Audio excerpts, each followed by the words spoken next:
Last year's trip took us all the way to Alaska and Tuktoyaktuk at the Arctic Ocean. It was an amazing adventure, and we were happy to have our son Michael along with us for the ride. This year, Michael couldn't join us, but we were still excited to do an East Coast loop in Canada and the United States. We departed from our home in Amherstburg, Ontario, crossing into Quebec, and then heading north taking the Trans Labrador Highway to Cartwright, and then south taking the ferry to the Island of Newfoundland and taking another ferry to Nova Scotia. Then circumnavigating Prince Edward Island and back through New Brunswick into the United States through Maine, New Hampshire, Vermont, and New York, and back into Canada at Niagara Falls and then home. Stick around, share the adventure with us.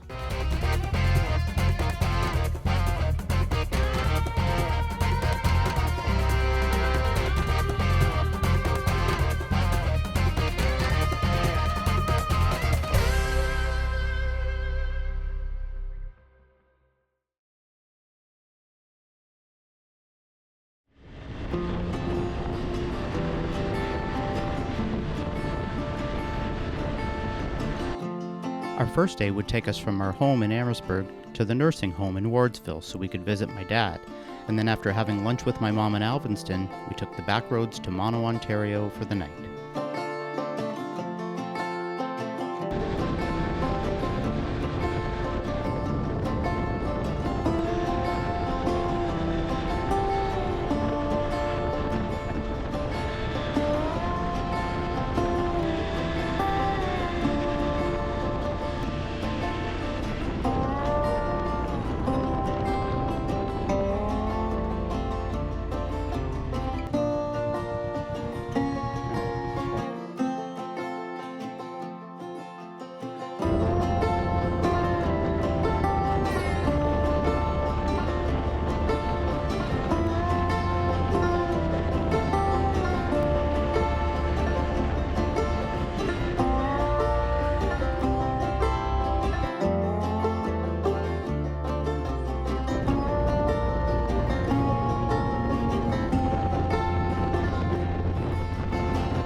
We arrived in Mono, Ontario and had our first Bunka Biker stay. Bunka Biker is an online organization that allows hosts to welcome traveling motorcyclists into their homes for the night or offer room for a tent or help with breakdowns, all at no cost to their guests. What a fantastic experience. Many thanks to Deanna and Gary for feeding us and putting us up for the night in their toy hauler. What amazing hosts. The motorcycle community is truly incredible.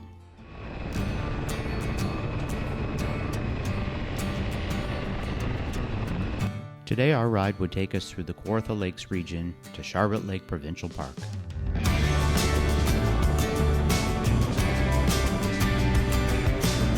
I wish I had remembered to get a selfie with our Bunka Biker hosts, but regardless, it was a wonderful stay with some amazing people.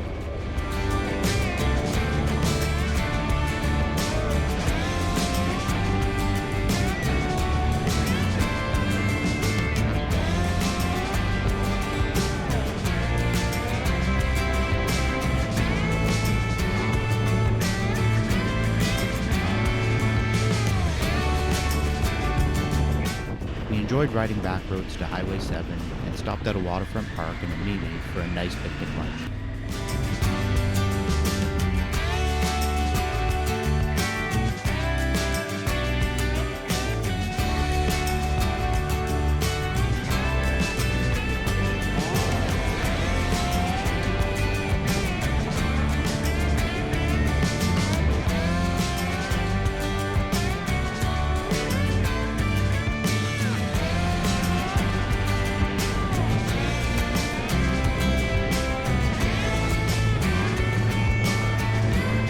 Rolling farmland turned to rock and hills as we entered the Kawartha Lakes area and then arrived at our destination for the day, Charlotte Lake Provincial Park.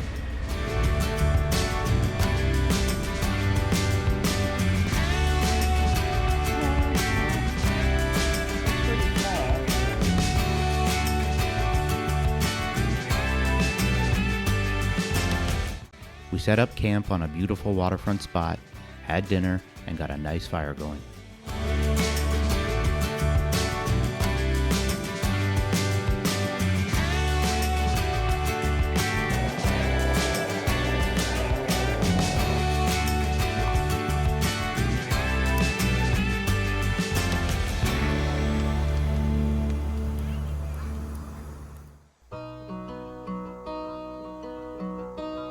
After a lazy breakfast and second cup of coffee to enjoy the view, we loaded up and hit the road. Our destination for today would be another Bunka biker stay in Mirabel, Quebec.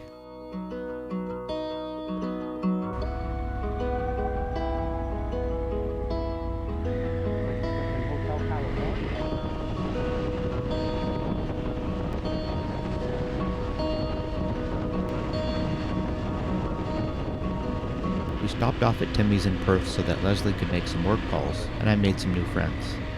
Pierre is a tattoo artist from Montreal, and he was meeting his group here for a ride.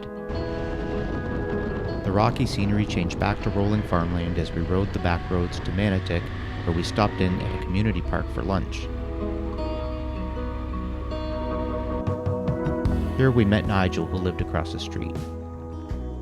He invited us into his home to use his washroom before we left, and chatted as he reminisced of bike trips he did with his dad to Florida years ago.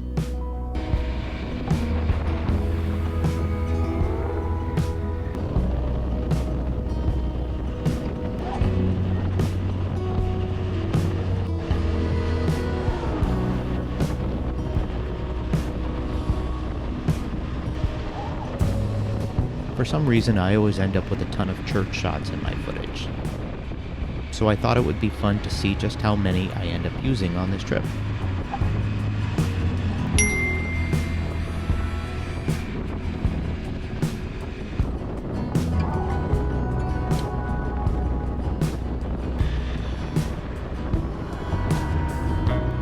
We stopped at Patati Patata and Plantagenet for some ice cream before crossing the bridge at Hawkesbury into Quebec.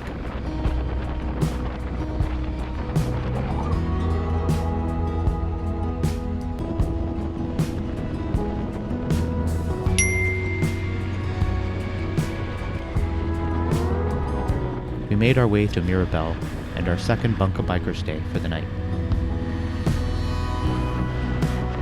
Bertrand and Gigi were wonderful people and invited us to stay the night in their toy hauler.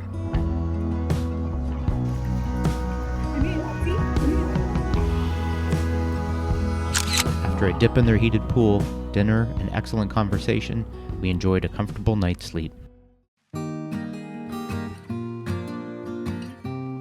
After a delicious breakfast, we said goodbye to our amazing Bunka biker hosts Bertrand and Gigi, along with their family who were visiting, and hit the road toward Trois-Rivières to stay with my family.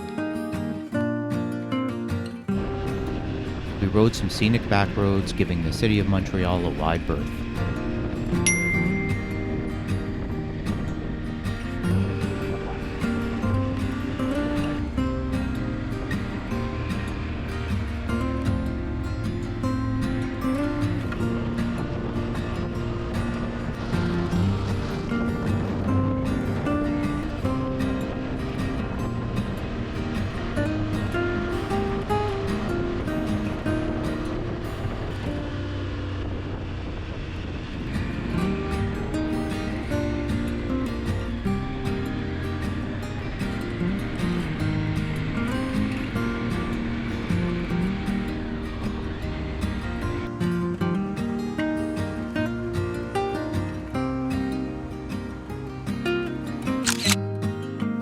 We stopped for a break at the Grand Champ covered bridge in Sainte Geneviève de Berthier that was built in 1918.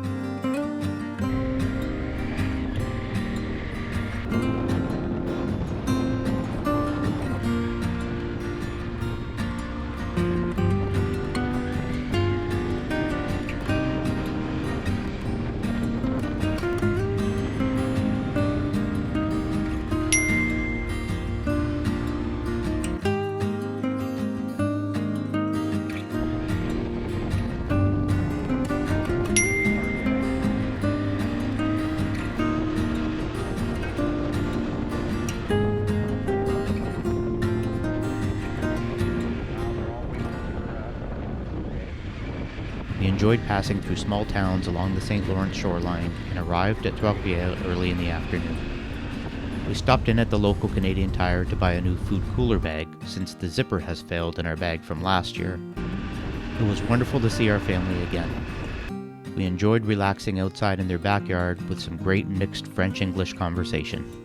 We finished the night with another campfire and my cousin Michelle pulling out the guitar and entertaining us. I hurt so good. Come on, baby, make it hurt so good. Sometimes love don't feel like it should. You make it. I hurt so good.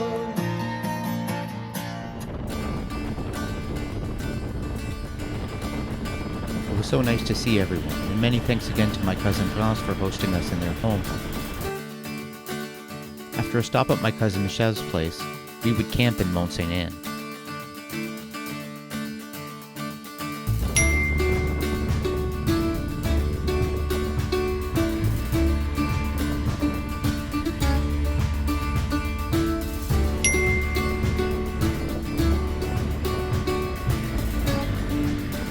We took the scenic 354 to my cousin Michelle's place in the country for a visit.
We finally arrived at my cousin Michelle's house.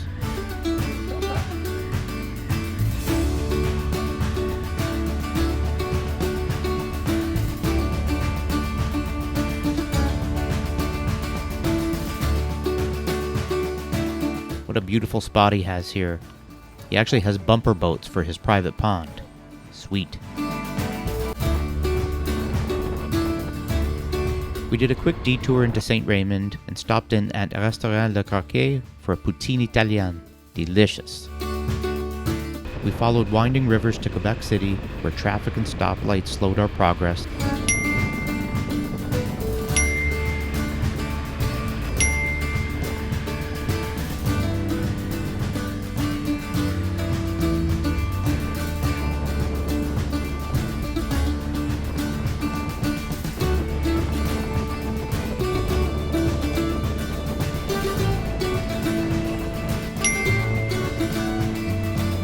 Finally arrived at Mont Saint Anne to camp for the night. Bonjour. Est-ce que vous avez du camping pour deux? Oui. Pardon? No. Thank you for realizing my French is that bad. Sorry. That's okay. I don't even have to tell anybody it's that bad. No, we just spent days with my relatives trying to speak French. You'd think it would be better. No. It's right there. Yep, this is us.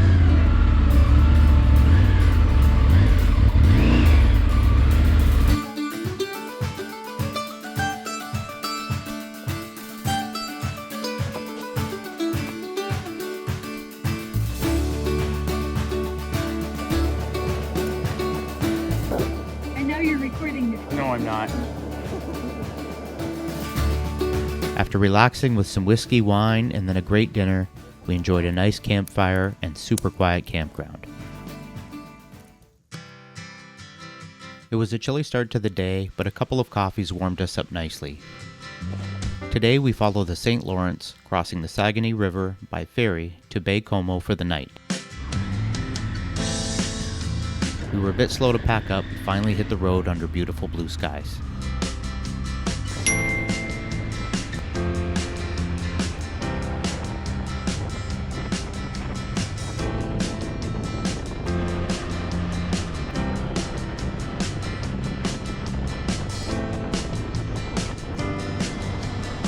stopped at the Bay St. Paul Visitor Center for lunch, and Leslie got caught up on some calls and emails.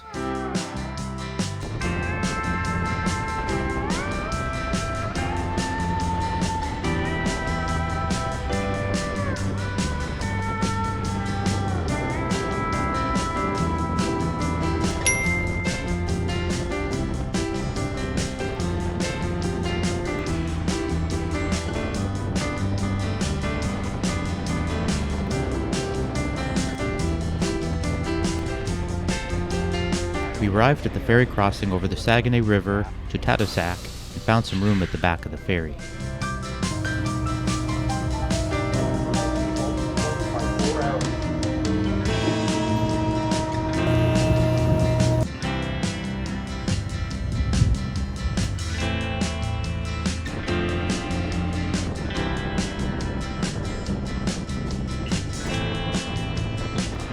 We continued on Highway 138 with beautiful views of the St. Lawrence River.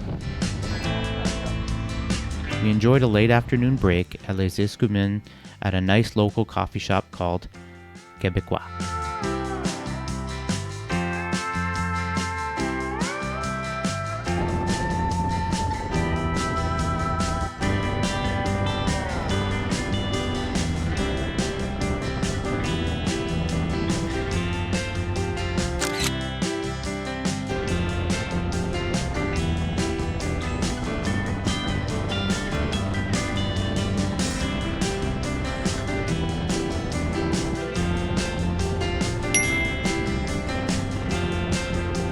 We arrived later than we liked to Baie-Comeau, so rather than finding a campground, we ended up getting a hotel room at the Travel Lodge and dinner at Mike's restaurant just across the street.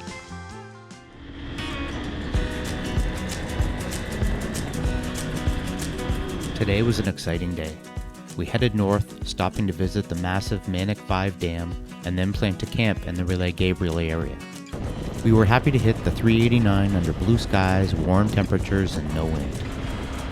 Very quickly, this road turned into one of the best motorcycle roads I've ever ridden. The Manic 2 Dam was impressive, but nothing like the Manic 5 Dam we would see this afternoon. Sometimes we get lucky and find that one road with a great mix of elevation changes, slow hairpin twisties, and fast sweepers, all with perfect road surface conditions. And to top it off, it often felt like we were the only ones on the road.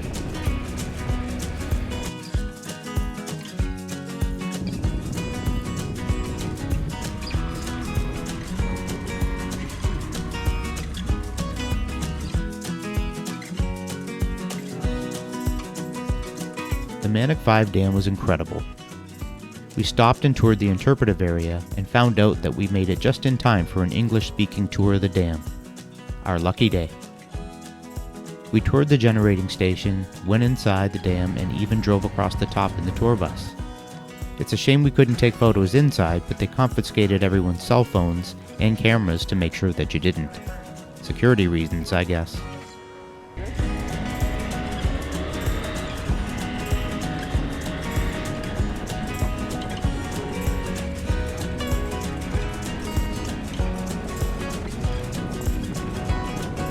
Not long after Manic 5, the road turned to gravel and memories of the Dempster Highway popped into my head, but this road was wider and in much better condition. After an hour and a half of dirt riding, we arrived at Relais Gabriel and began looking for a place to camp. We stopped into the only gas station restaurant for over 100 kilometers to ask if they knew where any camping would be available. "Well, you could stay right here," he said. "Right behind that building is a trail that will take you down to the water, and there's a nice spot for you to camp. It's free, no problem." The kindness of strangers. We thanked our host by ordering a delicious breakfast from the restaurant, and then hit the road and headed towards Labrador City for the night.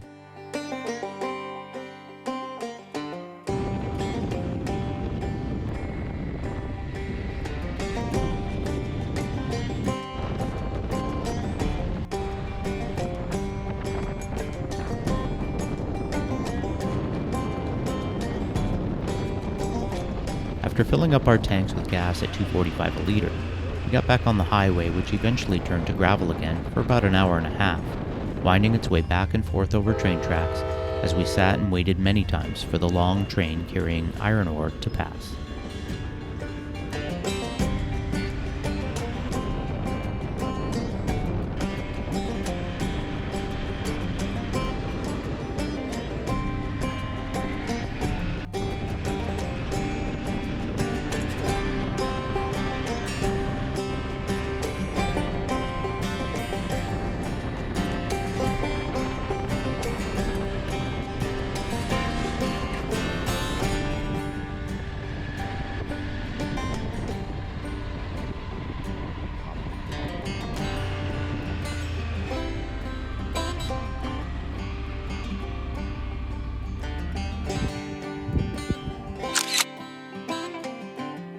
Eventually, we arrived in Vermont, Quebec, an interesting mining town which has a long 1.3 kilometer building called the Wall, which not only houses many residents and services under one roof, but also acts as a wind barrier, protecting homes to the south from harsh subarctic winds. Soon after, we crossed into the province of Newfoundland and Labrador, and then snapped an obligatory selfie at the welcome sign and marked our territory. Turn and thumbs up.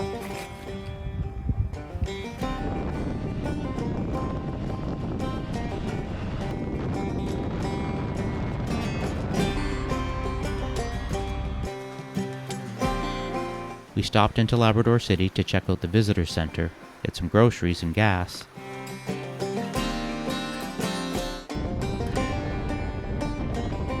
We then made our way to Wabash for our third Bunka biker stay.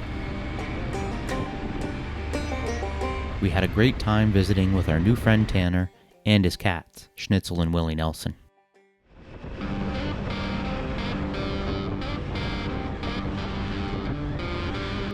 Today we would ride the Trans Labrador Highway to Happy Valley Goose Bay.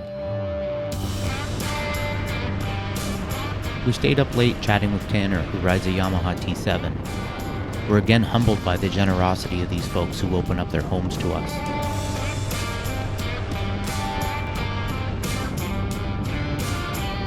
The highway from Labrador City was much more relaxed than our previous couple of days' ride.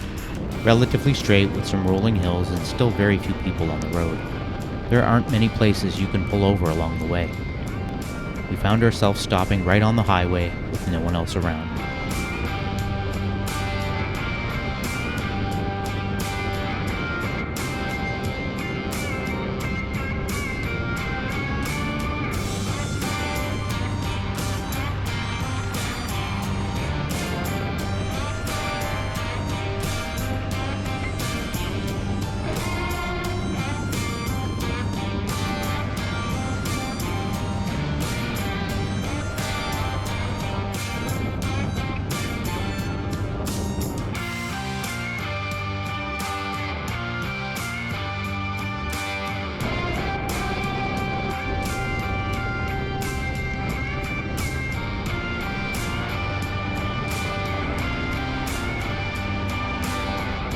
Eventually, we pulled into Churchill Falls.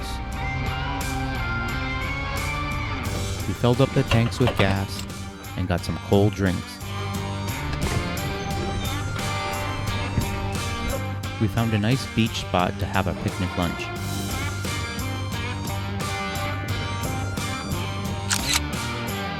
After Churchill Falls, the long, less scenic, and hot road was getting tiring and wearing us down. We stopped a few times to stretch and wake up, but the black flies were pretty active, and we often had to keep all of our hot gear on, including our helmets, to avoid the bites. These seem smaller than the black flies in Ontario. You don't notice the bites, but they're there.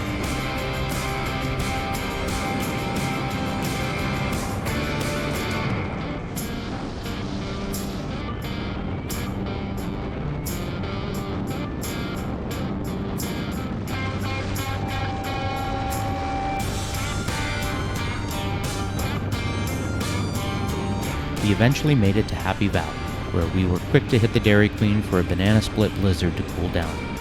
We rode the additional 20 minutes to the Gosling Lake campground, where we had some cold drinks and set up camp, making a hamburger helper lasagna for dinner. No campfires allowed due to high fire risk, but that's okay. We were pretty tired from the day's ride.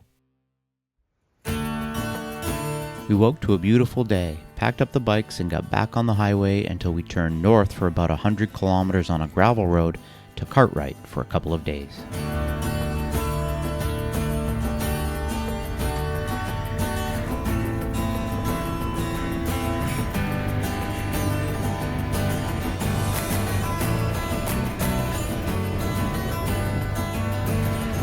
We stopped to pick up some lunch and fill up our tanks, also fueling our fuel bladder since the distance to Cartwright was basically the maximum range of our tanks and I wasn't interested in running out of fuel.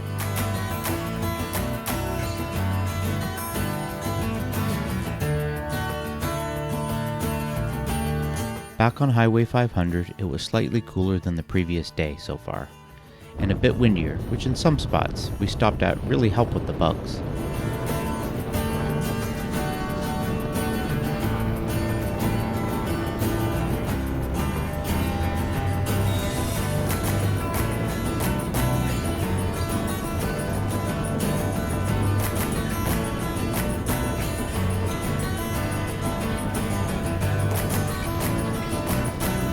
Mid-afternoon, we were again getting tired, so we pulled off on a decent paved pullout that had a good breeze to try and keep the bugs away.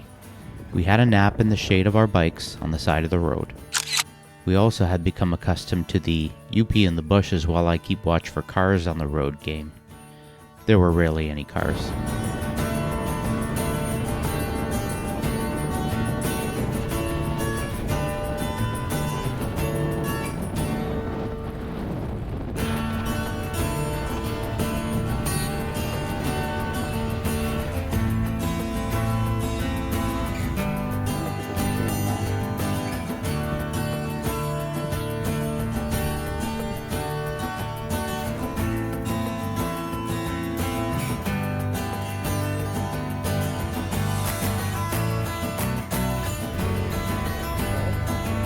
We finally made it to the gravel road turnoff to Cartwright.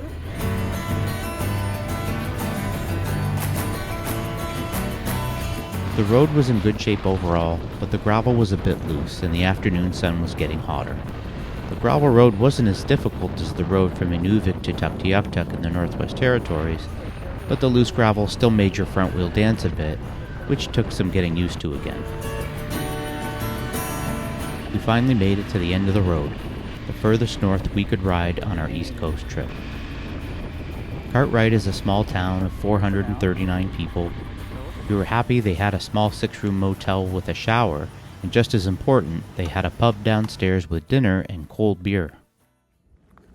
Hey Steve, what you doing? Laying down on the job? I am.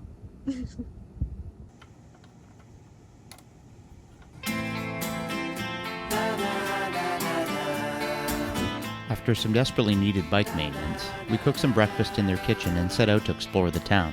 It was nice to have a rest day here in Cartwright. The Labrador Fishermen's Union Shrimp Company has a processing plant on the dock, and lots of fishing boats were tied off.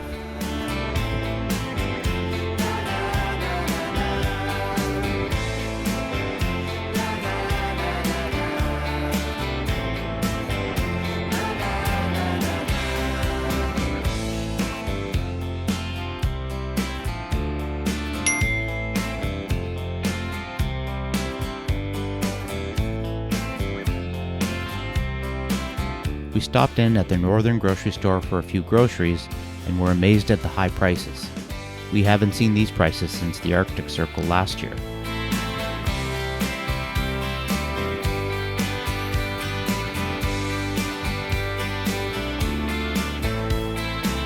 We explored the low tide and decided to hike over to the boardwalk along the ocean.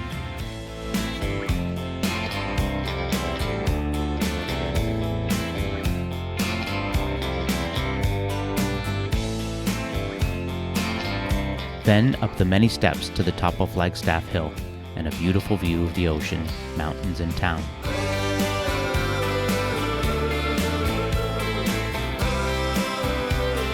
Even in the wind, the black flies found us and began their feeding frenzy.